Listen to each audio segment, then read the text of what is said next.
Coming up on Talking Points, job opportunities in Syracuse, how one organization is trying to keep jobs local.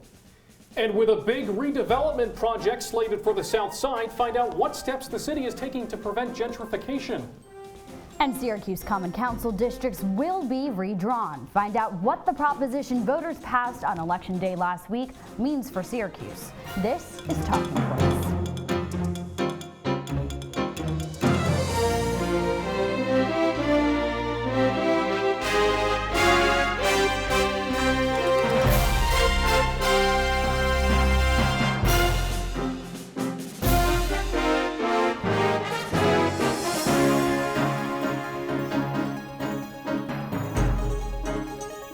Good evening and welcome to the City of Syracuse Talking Points special. Tonight we'll be taking an in-depth look at many issues the city faces. I'm Sabrina Maggiore. And I'm Jack Watson. Our team of reporters and contributors will be covering a range of topics tonight, from infrastructure to job opportunities to housing and much more. We begin tonight by taking a look at poverty in Syracuse. In September, the U.S. Census released data from the American Community Survey. The new numbers showed the levels of poverty and income for states and local cities across the country, including the 2018 statistics for poverty here in Syracuse. Our Talking Points anchor Conor Wight explains what the numbers mean. Guys, this report was released back in September and highlights the fact that the city suffers from high levels of poverty. Before we get into the numbers, let's establish what we're talking about here. According to the U.S. Census, a family whose total income is less than $25,000 is living in poverty. In 2018, just under a third of Syracuse residents lived below that poverty line. Now, that's a marginal improvement compared to last year. Poverty decreased in Syracuse as it did across the state and the country from 2017. You can see on this graph in the blue, that's the percent rate of poverty in Syracuse, New York State, and the United States, and on a per capita basis, Syracuse is a lot higher than both the state and the U.S. Poverty is also on the decline across demographics here in the city.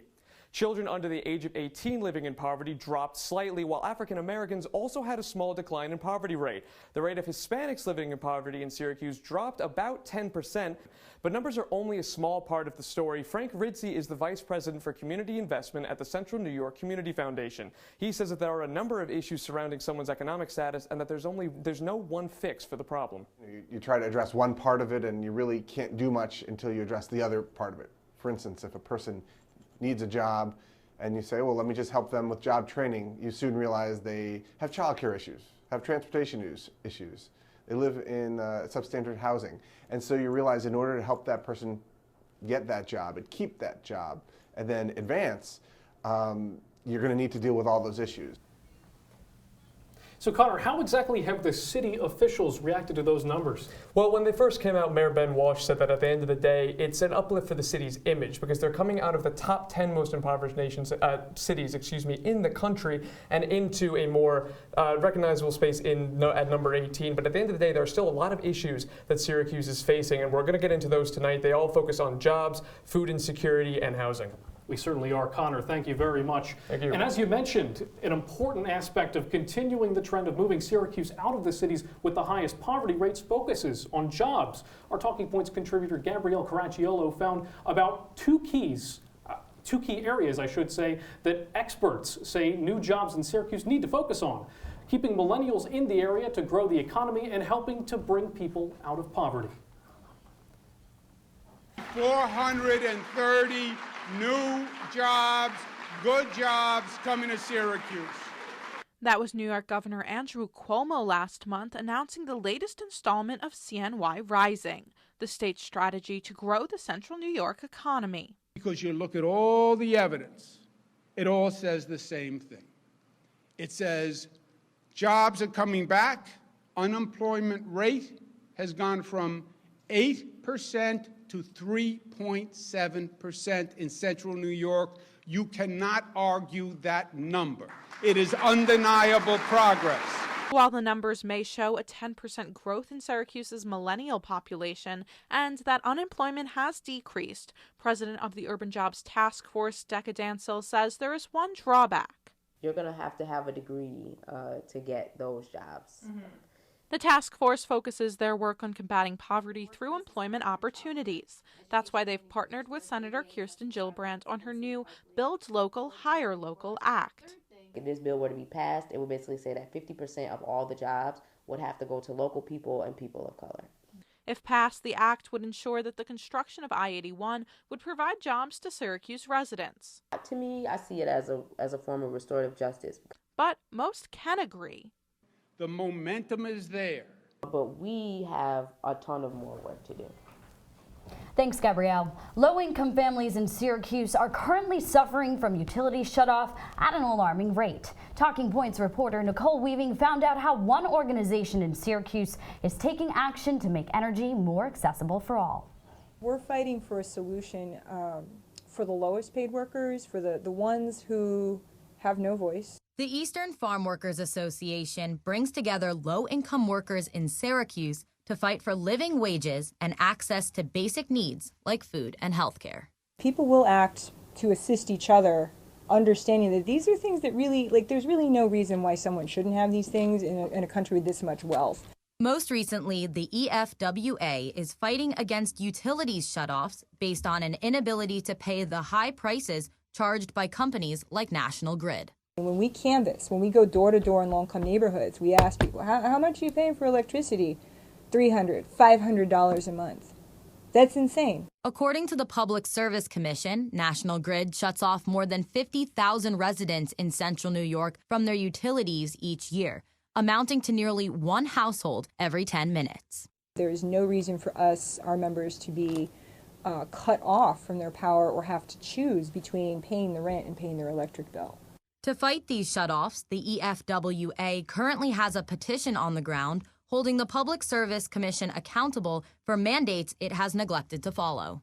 You say you're here to protect us from monopoly power, so why is it that every time a monopoly in the utilities comes to you and demands a rate increase, basically you give it to them, unless we fight you? As winter approaches, limiting these shutoffs has never been more prevalent. We've had members die in fires because they were using unsafe methods of heat because they were cut off by National Grid. So the Eastern Farm Workers Association will keep fighting until heat and electricity are available at a reasonable rate for all. The EFW is currently working to get 2,000 people to sign their petition in order to bring their demands to the Public Service Commission. Guys, back to you. Thank you, Nicole. We'll turn now to one of the biggest stories in central New York throughout the past decade, the future of I-81. CitrusTV reporter Ricky Sayard talked to people about the viaduct. He's been talking to people who would be most directly impacted by the change, the people who live right next door. Just feet away from Syracuse's I-81 viaduct is Will Gary's apartment. I hear this highway all the time, 24/7. Gary lives in the Pioneer Homes. It's the state's oldest public housing project, and just years after it was built, the highway came in and split the complex in two. You know, sometimes I be kind of afraid the car gonna fall off the bridge and end up in my window. You could say that became reality for Butch Myers when a tire flew off the highway. I went up and I had to go down, let the tire go past, and go back up and shoot the jumper. Myers has lived here all his life. He remembers when the highway tore through the vibrant 15th Ward. Because they drove out the good people. All the stores that we had, Shores Meat Market, Hub's Liquor Store, all these markets are gone, tore down, and there's none around here. The area now has one of the country's highest poverty rates, but a new city-involved plan called Blueprint 15 hopes to help change that, and involves tearing down the Pioneer Homes. New structures would contain both public subsidized housing as well as apartments available at the rent price, similar to the rest of downtown. Deputy Mayor Sharon Owens is a major proponent of the plan. I believe with all my heart, and a lot of people disagree with me, that you create strong communities when you have a mixture of social economic levels of individuals there.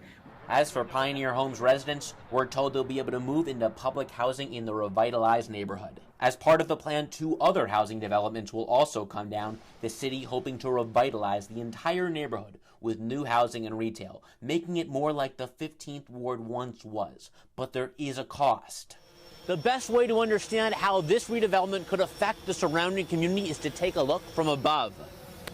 So for reference, in front of you is I-81. If you look to the left, you'll see the Pioneer homes. And what people fear is if you remake the Pioneer homes, that the surrounding community, if you keep turning to the left, that's the south side, they fear that the price of homes in that neighborhood would go up. Yeah, I think there's a real threat for gentrification. I think there's a real threat for people to be moved out and not be able to return. Lynessa Chaplin is an attorney with the New York Civil Liberties Union. She says redevelopment in the area will cause property taxes and insurance rates to increase. She wants to see the city put a freeze on property tax increases. If you're dealing with folks who are on a budget, right, a set budget, a fixed income, there's a real possibility they'll be priced out. Blueprint 15 CEO Vincent Love isn't concerned about that. With those businesses that come in are jobs, living wage jobs that allow people to be able to afford to purchase property or to pay rent. I think that's part of the trickle-down economics argument that we've been hearing ever since Reagan. These trickle-down economics where if everyone else is doing better in the neighborhood, somehow you will be doing better too. The deputy mayor admits that some homeowners living near the highway will sell their homes once they jump in value. We're assuming when we say gentrification that doesn't mean that people of color wouldn't be the buyer. That individuals who understand the rich ethnicity of the South Side wouldn't be the investor.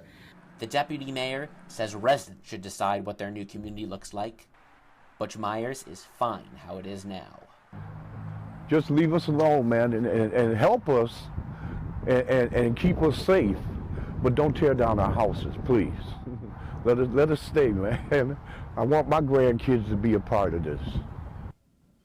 Ricky, thank you. We'll keep following this story on Citrus TV. Be sure to keep an eye out for extended coverage on our platforms. That's our Ricky Sayer reporting. According to a Maxwell benchmark program analysis, around 11,000 people are evicted in Syracuse every year. But new measures are working to change that. Landlords say a new rent reform bill hurts them and will in turn negatively affect tenants. But tenant advocates say the bill marks a win. Our fellow Talking Points anchor Sabrina Maggiore tells us more. Sabrina? Thanks, guys. Tenants' right advocates say a missed paycheck or an unplanned expense like a medical emergency can start a chain of events that leads to tenants ending up in eviction court. A new tenant protection bill passed in New York is changing that, though. Under the bill, which went into effect in August, the entire eviction process was overhauled. Now, before the bill was passed, if a tenant missed rent, they would be given a 3-day notice to quit their landlord's demand for rent. Under the new bill, that notice is now 14 days. A landlord would then go to court and schedule an eviction court date as early as 5 days later. The new bill makes that 10 days, the earliest a court date could get scheduled. After that, under the old bill, once a tenant was court-ordered to be evicted, they would have 3 days to vacate the premises. Now they have 14 days. And if a tenant pays at any time throughout this whole process, a landlord must accept the payment. According to Sharon Sherman, the executive director of the Greater Syracuse Tenants Network, the bill is a major benefit to tenants in Syracuse. This new tenant protections is a game changer. It switched the balance more strongly to the tenants. You know, it just gave them so much more rights than they had before. Now, the bill also changes the rules for month-to-month tenants. Landlords must now explain to tenants why they are seeking possession of the property in their termination notice. The new bill also increases the amount of time tenants must be given ahead of a lease termination. It's a measure that, in part, is intended to decrease fear of retaliatory lease terminations. In Syracuse, all landlords must maintain their properties in accordance with the Syracuse Property Preservation Code. The code requires landlords to keep building hazards free. Under the system, tenants must bring complaints to code enforcement, who will inspect the property for violations and order the violations addressed. But according to tenant advocates, some tenants fear doing so could lead to landlord retaliations. So violations don't always get reported. The result is that some tenants end up living in unsafe conditions. Thank you, Sabrina. For many in Syracuse, access to food can be a major problem. If people don't have a vehicle, the only option may be to walk miles to get to the nearest grocery store or supermarket. These residents are living in what are called food deserts. Talking Points contributor Oscar Offerman is here to explain the growing problem. Oscar, how large is the food desert here in Syracuse? Connor, a large portion of Syracuse's land area is in fact a food desert. These areas are especially prevalent on the west and south sides of the city, where you can also factor in high rates of both poverty and obesity. Food deserts, for those who do not know, are areas within a city with very limited access to affordable and healthy food. In affected neighborhoods, as you can see on this map, this means a lack of supermarkets or even small grocery stores, leaving residents reliant on convenience stores and fast food restaurants. This map is from a study done by the Onondaga County Health Department. The darker orange spots on this map are areas with higher obesity rates, while the diagonally shaded areas are food deserts. So the areas that are both dark orange and diagonally shaded are the areas most in need. Now, these problems have a lot to do with the condition of these neighborhoods in the first place. In the 1950s, many residents began moving away from the city center and out into the suburbs, taking advantage of new opportunities mostly created by the highway system. This left behind a city that was deindustrialized and with a higher poverty rate, a number that by 2018 statistics stands at 30.5% citywide and 44% among children, leading to a dire need for affordable food in the area. We all come together at the table to try and provide services for people so that we can lift them up out of poverty and into society. Lynn High works at the Food Bank of Central New York, a nonprofit that serves 11 counties in Central New York. By their own estimates, out of the overall 15 million pounds of food that they deliver per year, 3 million stays within Onondaga County. The food bank runs a multitude of programs aimed at helping local residents. One is their Retail Partnership Program, or RPP, where the food bank partners with local supermarkets including Wegmans, Trader Joe's, and Price Chopper to take their unused items and give them to the food bank.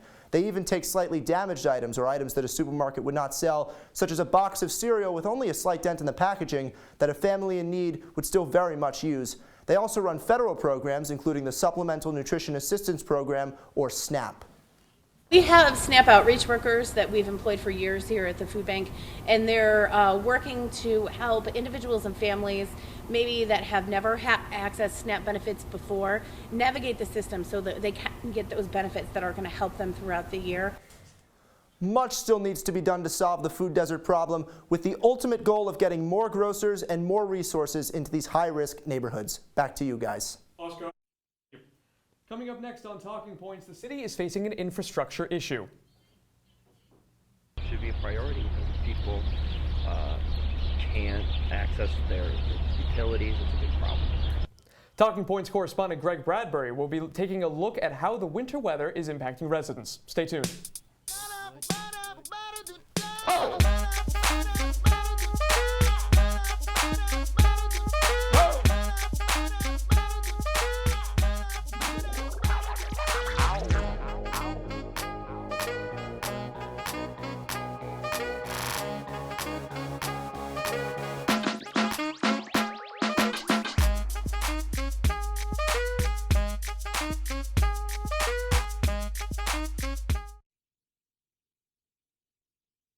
I see you mobbing over her. Let's go. Let's mob. Let's crawl. Let's crawl. Let's crawl. Hey, yo, we mobbing. Come on, girl. Let's crawl. Hey, yo, let's crawl. Hey, yo, let's crawl. Hey, let's crawl. Hey, yo, let's crawl.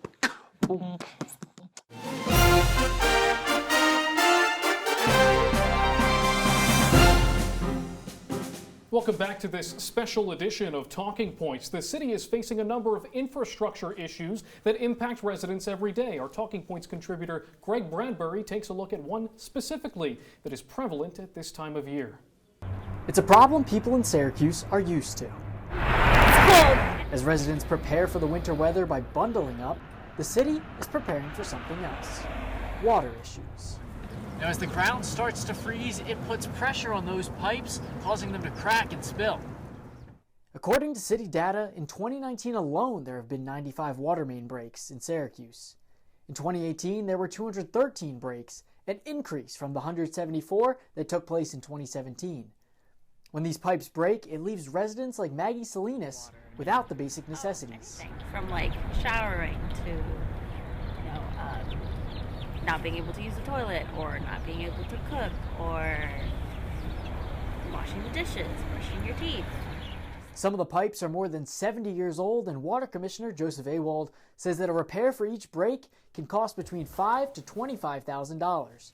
For CitrusTV News, I'm Greg Bradbury. All right, Greg, thank you. In addition to water pipes, the Department of Public Works also sees a rise in road repairs as Syracuse prepares for the first big storm of the winter season tonight. And it's not just the physical infrastructure in Syracuse that's becoming problematic. The digital infrastructure as well is. Nearly 1/4 of Syracuse families do not have access to the internet. This lack of connectivity places Syracuse in the top 10 worst cities nationally and has lasting impacts on poverty within the city limits. In studio to break down Syracuse's digital divide is our Talking Points analyst, Anthony Dabondo. Thanks, Jack. Imagine going an entire day without this by your side. In fact, you wouldn't even be able to watch me right now if you didn't have internet. Technology has become integrated into every single aspect of 21st century life, and yet as I stand here, more than 13,000 Syracuse families don't have access to a stable internet connection in their homes. It's known as the digital divide, and it's getting worse. The U.S. Census Bureau released data both in 2017 and this year that highlights the significance of the divide in Syracuse. Just 9 cities, including Detroit, Cleveland, Philadelphia, are worse than Syracuse's 24.1% of homes that don't have broadband internet connection. And the main cause of this lack of connection is lack of access. Some of the city's most impoverished census tracts have just one provider, Spectrum. And while Verizon nearly set up broadband internet, they ultimately pulled out. And Spectrum's prices are too high for people to afford an internet bill every month. Therefore, people prioritize other necessary services. But the reality is that in 2019, few things are more important than quality internet. As other cities improve their connectivity for everyone, Syracuse has seen its infrastructure lag behind. But what does this all mean for its impact on community timing? Well, finding and keeping jobs, learning information, completing schoolwork, and problem solving all have been aided by the development of search engines, social media, and domain websites. And information that can almost only be found on the internet, it's divided society not into the haves and have-nots, but the know and the know-nots. And Syracuse is still examining the issue and discussing potential solutions. And while the city's purchase of 17,000 smart LED lights to help expand Wi-Fi and 4G connection could help reach neighborhoods with no access, the city wants to entice other cable providers to provide competition to Spectrum and incentivize lower prices. So while Syracuse continues to fall behind other cities across the state of New York in digital connectivity, the city is still searching for solutions in hopes that one day every Syracuse resident will be able to access the internet from their own homes. Thank you, Anthony. On Tuesday, Syracuse citizens cast their votes to decide who would draw the city's newest district lines. Talking Points contributor Jishnu Nair will break down the results of that vote as well as the greater issue of gerrymandering in the city. That's right. As of Election Day, Syracuse districts will be redrawn by an independent commission instead of city legislators. Voters showed that 76% of citizens wanted the change. Common Council President Helen Hudson told CitrusTV News that the 5 current districts could be divided into even more districts and councilors, and that the position of councilor at large would be removed. So we may end up with 9 districts and turn all of the councilors into district councilors and no at-larges. That way, there would be representation for all of the population. Syracuse's charters say that districts must be evaluated every time new census data comes out. The city has not redrawn its lines in 20 years. Hudson said that population changes have altered the makeup of certain districts, such as District 1. Absolutely. If you look at District 1, which is on the north side, we haven't drawn our lines in 20 years. And by law, we're supposed to draw them every 10 years. So the last council before me, 10 years ago, they didn't have the appetite to do it. Hudson also said that one of the criteria that she would like to see is to avoid districts dividing neighborhoods. She proposed the idea of redistricting around commercial borders. One of the criteria I want to see is that we don't stop in the middle of a neighborhood, that we draw the lines in commercial quarters. That way we don't separate neighborhoods, they stay intact. Applications for the commission will open around the time census data releases, which is expected to be in early 2021. That's all. Back to you guys. Thank you, Jishnu. To redraw the district lines, the city of Syracuse needs an accurate population count. But that isn't always easy to get. Here to explain why is Talking Points contributor Carmela Boykin. Carmela? Thanks, Connor. To effectively redraw the districts in Syracuse, there needs to be an accurate census count of the population. But accurate data is only possible when people respond to the census survey. Common Council President Helen Hudson says the Syracuse population has significantly changed since the last district redraw 20 years ago. A huge influx of new Americans come in. And when you take all those new Americans, they're in District 1. So that particular district is heavily overpopulated. But those new Americans might not all fill out the census survey. This year, the Trump administration fought to add a citizenship question to the census count, asking point blank, is this person a citizen of the United States? While this question was blocked by the Supreme Court in July, the threat isn't gone. According to the New York Times, many concerned immigrants say they won't respond to the surveys anyways for fear of being targeted by the government, even without the citizenship question. For Syracuse, this means a significant population undercount, which leads to the state giving less funding to education and infrastructure than what is needed. Jack? All right, Carmela, thank you. Coming up next here on Talking Points, an SU alumnus is running for New York State Senate. We spoke with him about how Syracuse can draw students back to the city after they graduate. Stay tuned. They call me Maxie, but I prefer tripod. I was your above-average four-legged homie, and then wham, bam, minivan. Some people pity me. Now that's lame. I still run, fetch, and swim. And the ladies love me. I'm the ultimate wingman. Just don't ask me to high five.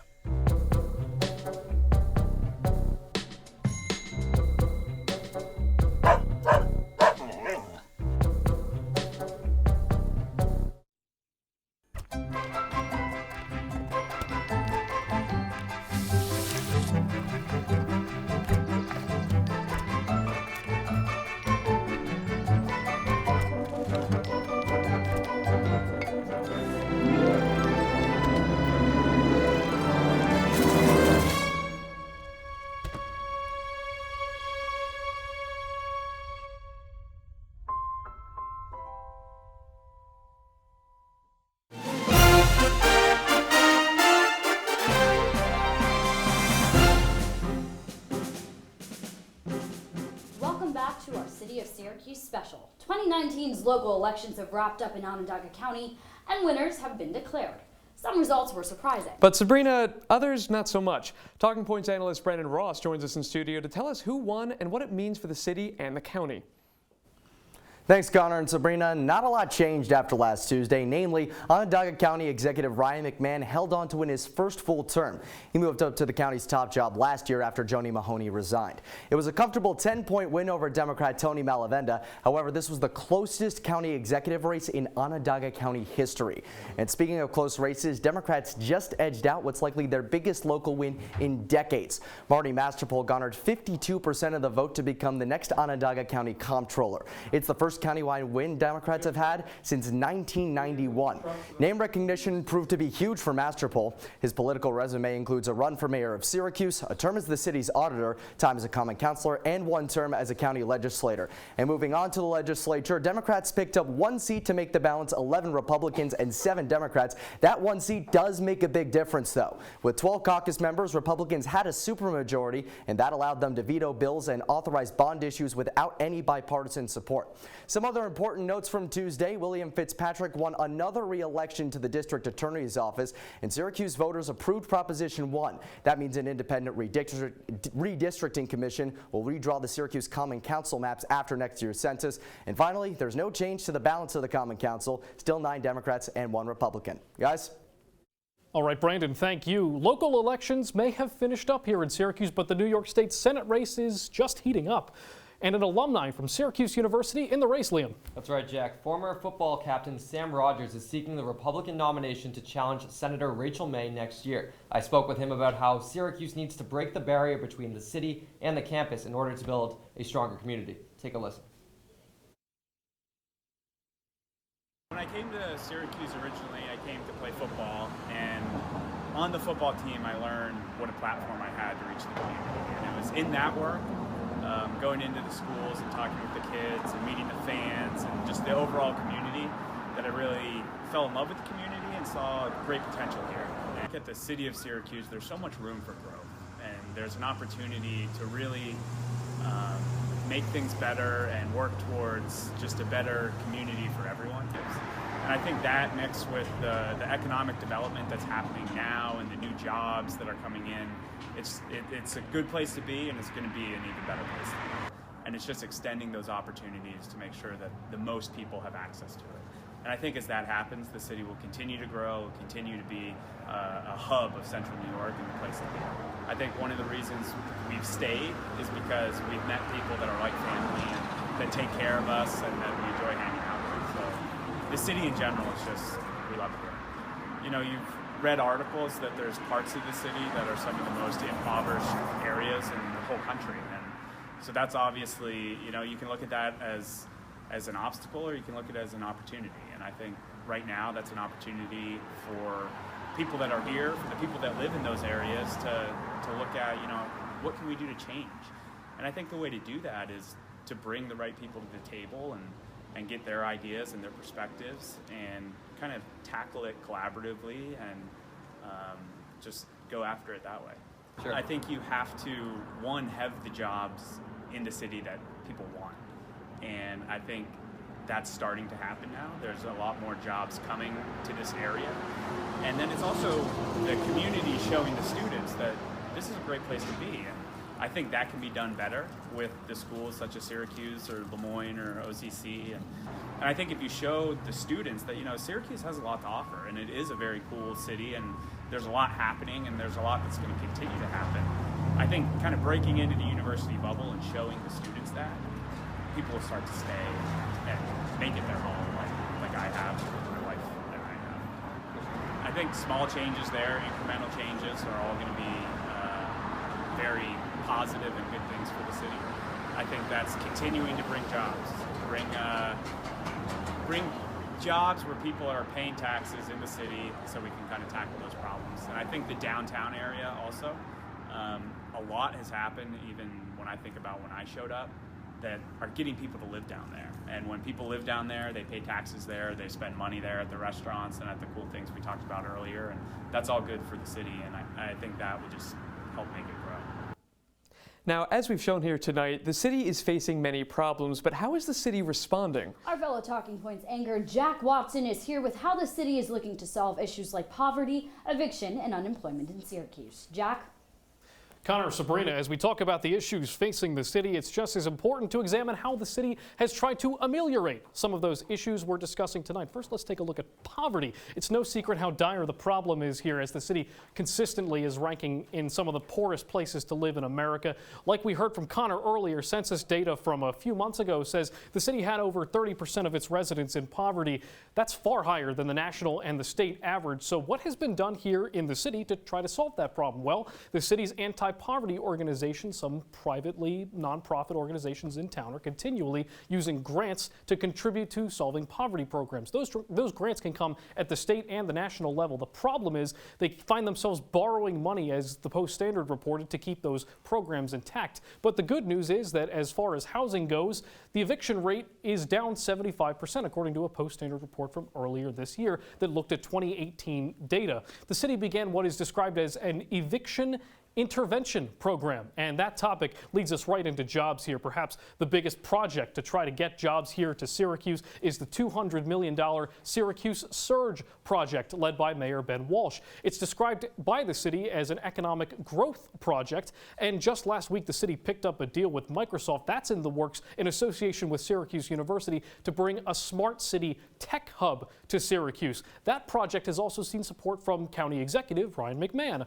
But one issue, as Gabrielle mentioned, with tech jobs coming to the city is it can be high-skilled labor, and that's generally locked to the people with a degree and expertise in that field. As Syracuse looks to bring its technology sector up to date, let's move on a little more broadly to infrastructure here. Over the past few decades, the city has tried to get residents who say they have lead pipes to get in touch with the city, because Syracuse actually has a program to help you replace your lead pipes. If you think you have them, get in contact with the city. They'll help you replace them.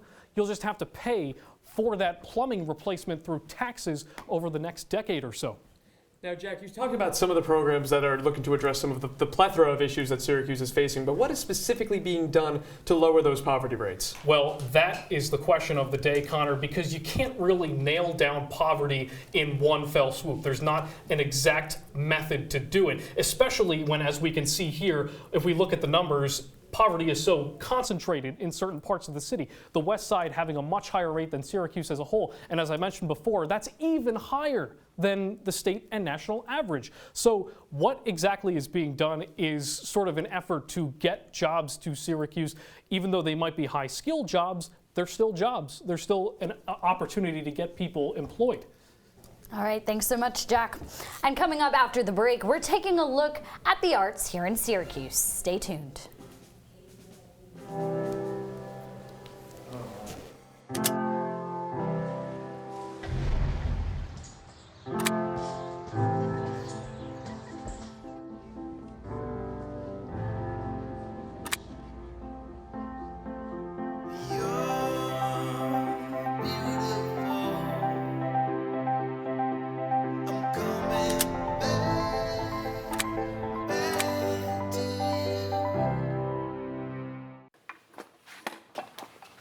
Did you hear about the pony with a sore throat? He was a little horse. Can I tell you a cat joke? Just kidding. Why couldn't the Why was the basketball court all wet? Why? Because the players kept dribbling all over it. Where the cats go on vacation? New York.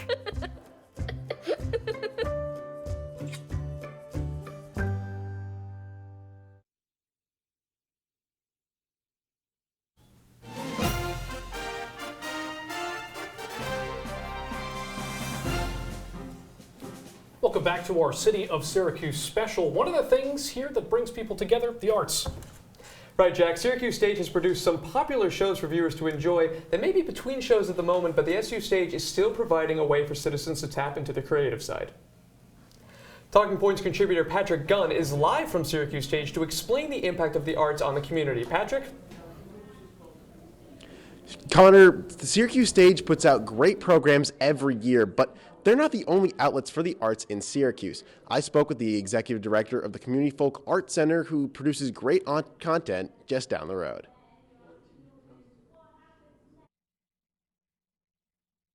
And freedom and expression. Dr. Tanisha Jackson has always been an artist. So yes, my background is that I draw and I paint, although I don't really have a lot of time because I'm running the Community Folk Arts Center. Yes, running the center and teaching at Syracuse University keeps Dr. Jackson busy. But in just under a year, she's learned to love the arts in the Salt City. Right now, there is just an overwhelming surge of creativity going on within the city of Syracuse. That surge continues just down the road as Syracuse Stage is bustling. Marketing director Joseph Whalen appreciates the flexibility of the audience here in Syracuse. Theater is a very elastic art form. You know, you can do rom-coms, you can do musical comedy, you can do very serious plays, you can do absurd plays, you can do Samuel Beckett. Because it is my name. Because it is my name, and without it, I have nothing. Acting's tough, but just because you can't do what they do on stage doesn't mean that you can't get involved back here. You don't have to just be good at painting pretty pictures or thinking creatively. There really is a position for everybody. Joanna Penelva was a patron of Syracuse Stage for years. Now, as a marketing manager, she's happy that someone like her can get involved with the arts. A consumer of art to being a participant, which is, I think, to me, that's the ultimate journey right there. The arts are about acceptance, and as Dr. Jackson puts it, that carries over to Syracuse. And it's from there that we see the connectivity among people who are different, as well as we're able to see our similarities. Now, the Community Folk Arts Center is having an exhibit on Thursday and honoring the current artist on display. While the Syracuse Stage is getting ready for their next show, they're holding Beauty and the Beast next Friday. Reporting live from Syracuse Stage, I'm Patrick Gunn, CitrusTV. That's our Pat Gunn reporting. Patrick, thank you. At a time where we are seeing continued developments for disability accessibility, Syracuse Stage does its best to make sure everyone can attend performances at the facility. Talking Points contributor Carrie McEnany visited Syracuse Stage earlier last month during their production of A Chorus Line to find out more. People with different abilities are finally in the spotlight. We've brought it up in classes. It hasn't been something that the teachers have been like, okay, today we're going to talk about, disability in theater. But Jacob Ellison, the audience services manager, says that the time has come to start talking about disabilities in the theater world. Accessibility in theater is a movement that's growing, not just among regional theaters, but has really taken a foothold in Broadway houses, in commercial houses, in small shoebox theaters all across the country. So it's a movement that really is coming into its own in terms of providing theater and entertainment to any patron with disability. In addition to being live captioned, where the words are up on the side of the stage and you can follow along with the script, a narrated description is also provided to those patrons through a headphone system. A technician sitting in the back of the theater describing what's happening on stage so those folks can follow along with the action on stage as well as the words, since it is such a visual medium of entertainment. And for people with sensory issues, there's a relaxed show offered on select dates. You can get up out of your seat, you can move around, you can fidget. We offer different, tactile items for these people to use, whether their hands need to be kept busy or they'd like to, walk around the theater while the show is happening, or make a little bit noise than you're generally, accustomed to. I'm Carrie McEnany. All right, Carrie, thank you so much. And we think about all the things that we saw today. We think about the issues, the complex problems that don't necessarily have an easy Band-Aid. Poverty really sticks out. The fact that the city has such a high poverty rate, getting consistently better over the past couple of years, but still not exactly where the city wants it to be. Absolutely. It's something that has ripple effects in sort of every area that we discussed today. When you look at eviction rates, when you look at problems with renting in the city of Syracuse, it all sort of stems from that main issue, which is that average income is not too high, and that's something that, as you said, the city is working to address. And this is something that you touched on a little bit before, the fact that there is concentrated poverty in different pockets of this city. When I spoke to Frank Ritzy at the Central New York Vitals, something that he touched upon is that it's very, very difficult to be able to fix problems to do with poverty when you and your neighbors are all in the situation. It makes it difficult for the community itself to help, so you need that outside help from government or private organizations. Conor, we talk a lot about the economy on regular episodes of Talking Points, and that's a lot to do with the fact that economic growth generally brings jobs. And the way that you do that, the way that you grow the economy, is by generally lowering corporate taxes, bringing businesses to Syracuse. It seems like through plenty of other methods, the city is trying to do that. Syracuse Surge, an ambitious $200 million effort to try to get modern companies, corporations, to Syracuse. But there is a potential problem with that, though. We can look at Syracuse in the context of the history and indeed the economic history of the entire country. This city used to thrive on blue-collar jobs, on things like steel. Industry. Exactly, industry. And the problem that we're seeing now is that today, according to the latest census in 2018 or 2017, only about 27% of the Syracuse population has some form of bachelor's degree. So those kinds of jobs that are coming with the Syracuse Surge or Microsoft coming into the city, the things that people without a degree can't necessarily get hired for. For sure, and it's something, you look at I-81, that's another big issue that we sort of been talking about for decades really at this point, is how I-81 has really changed the shape of the city. It's affected, communities around I-81, and now with talk about the community grid coming to Syracuse, it's something that's going to have major effects moving forward as well. And that's again where it's hitting a specific pocket of the city in the south side. Well, regardless of where you stand economically, you use I-81, but it is no secret that a general populace of people who live close to that road are going to be impacted more by it.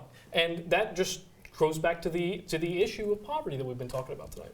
Indeed, and it's going to impact people looking to move through the city, and that'll of course limit the number of consumers that are able to move downtown, utilize storefronts here in Syracuse, and that construction is going to likely have a huge constricting effect on the economy here for quite a while. When you look at infrastructure in the city, one thing that Anthony DeBundo talked about and did a great job explaining to us was the digital divide here in Syracuse. And that's also another issue that affects so many different areas, especially when you're looking at education, etc. It really does. And it'll be interesting to see how 5G impacts that, as Verizon is looking to make Syracuse a 5G city here. Agreed. That's all the time we have for you tonight. Citrus TV will continue to keep you updated with everything you need to know in the area.